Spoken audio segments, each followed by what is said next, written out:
L'archipel est composé de 27 îles, dont 10 seulement sont habitées. Voici l'une d'entre elles. Perdue quelque part dans la mer d'Arabie, entre l'Inde, à laquelle ces atolls sont rattachés, et les Maldives.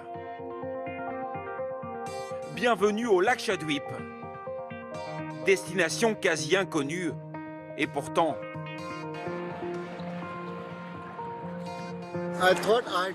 J'ai l'impression que je suis mort et que je suis arrivé au paradis.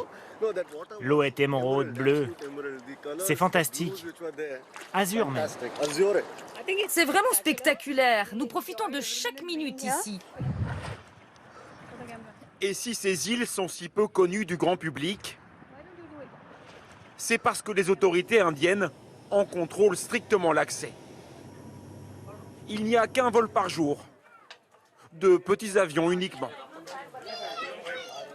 À l'arrivée, il faut présenter ses documents d'identité et surtout une autorisation de séjourner dans l'archipel délivrée par le ministère du Tourisme. S'ils n'ont pas d'autorisation, nous les remettons dans le premier avion. Et pourquoi faut-il une autorisation? C'est une zone protégée. À la fois les îles et toute la zone maritime à l'accès limité. Il faut attendre au moins 3 mois pour avoir le document, parfois plus longtemps. Les chanceux sont ensuite emmenés dans des bateaux du gouvernement. Il faut compter 5 heures de trajet. Et voici, au loin, l'île de Kadmat, 5000 habitants. Les touristes sont emmenés dans une partie non habitée de l'île. Encore une fois, tout est strictement contrôlé. Seuls 56 visiteurs, pas un de plus, peuvent séjourner ici en même temps.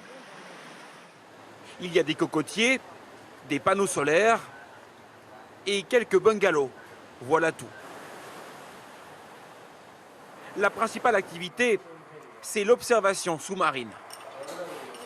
Mohammad Nazimouddin est instructeur de plongée. Il est né ici, au Lakshadweep. Ce matin, il commence la formation de 3 jeunes moniteurs, eux aussi originaires de l'archipel. Expirer, il faut commencer par expirer.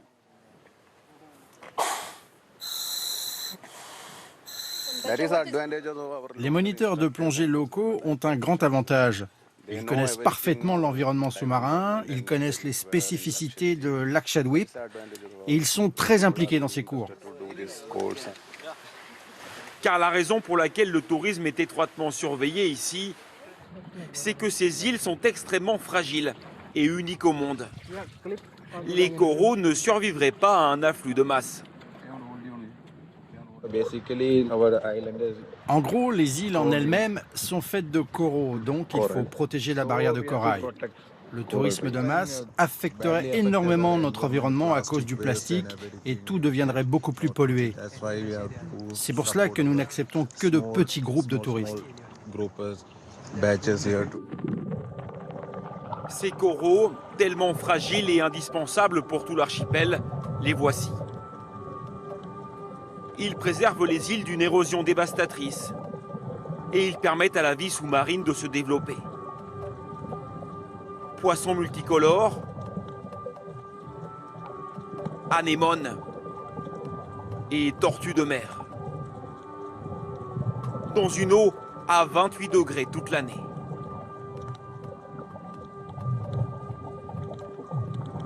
Pour les quelques touristes privilégiés, c'est un voyage dans un autre monde.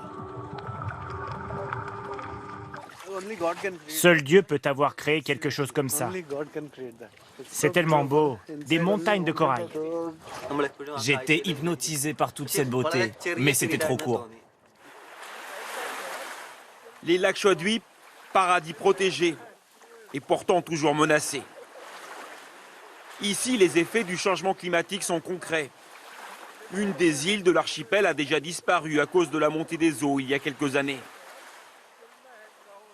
Si la hausse du niveau de la mer se poursuit, cet archipel merveilleux aura complètement été englouti avant 2100.